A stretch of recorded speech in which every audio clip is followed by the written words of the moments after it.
اللہ تعالیٰ سے مایوس نہیں ہونا چاہیے. کہتے ہم سب ہیں، میں بھی کہتا ہوں، آپ بھی کہتے ہیں، لیکن مایوس ہم سارے ہی ہو جاتے ہیں.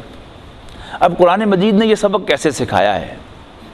قرآن مجید کا اپنا اسلوب ہے، اس جیسا کلام کوئی نہیں.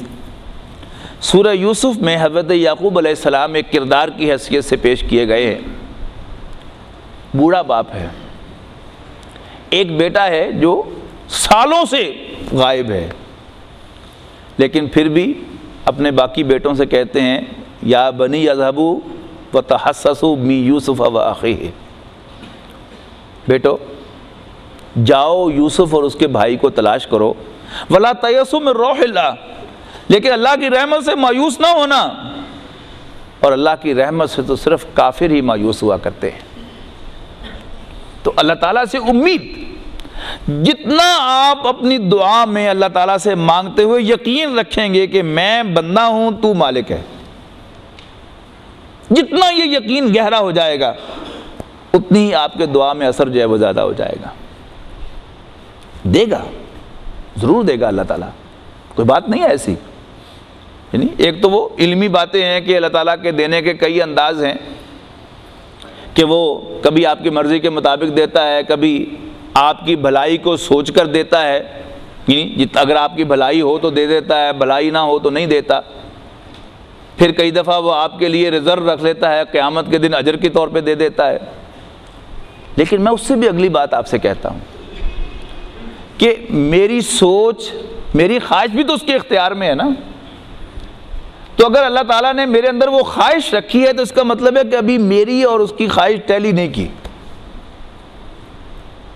تو اللہ تعالیٰ اس پر بھی قادر ہے کہ میرے اندر سے وہ خواہش ہی نکال دے.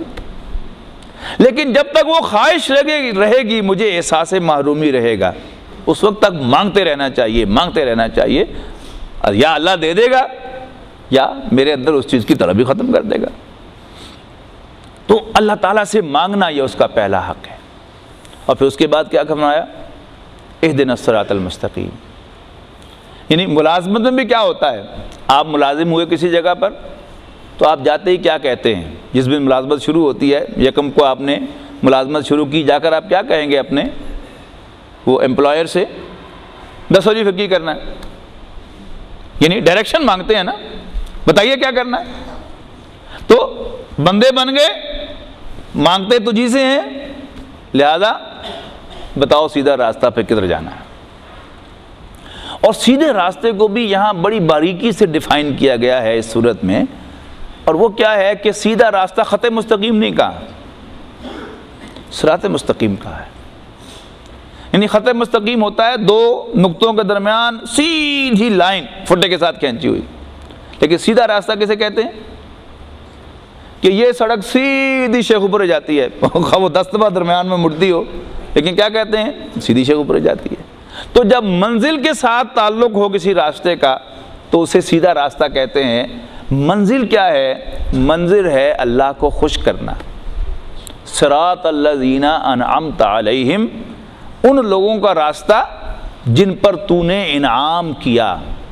انعام کسے دیا جاتا ہے؟ جس سے آپ خوش ہوتے ہیں.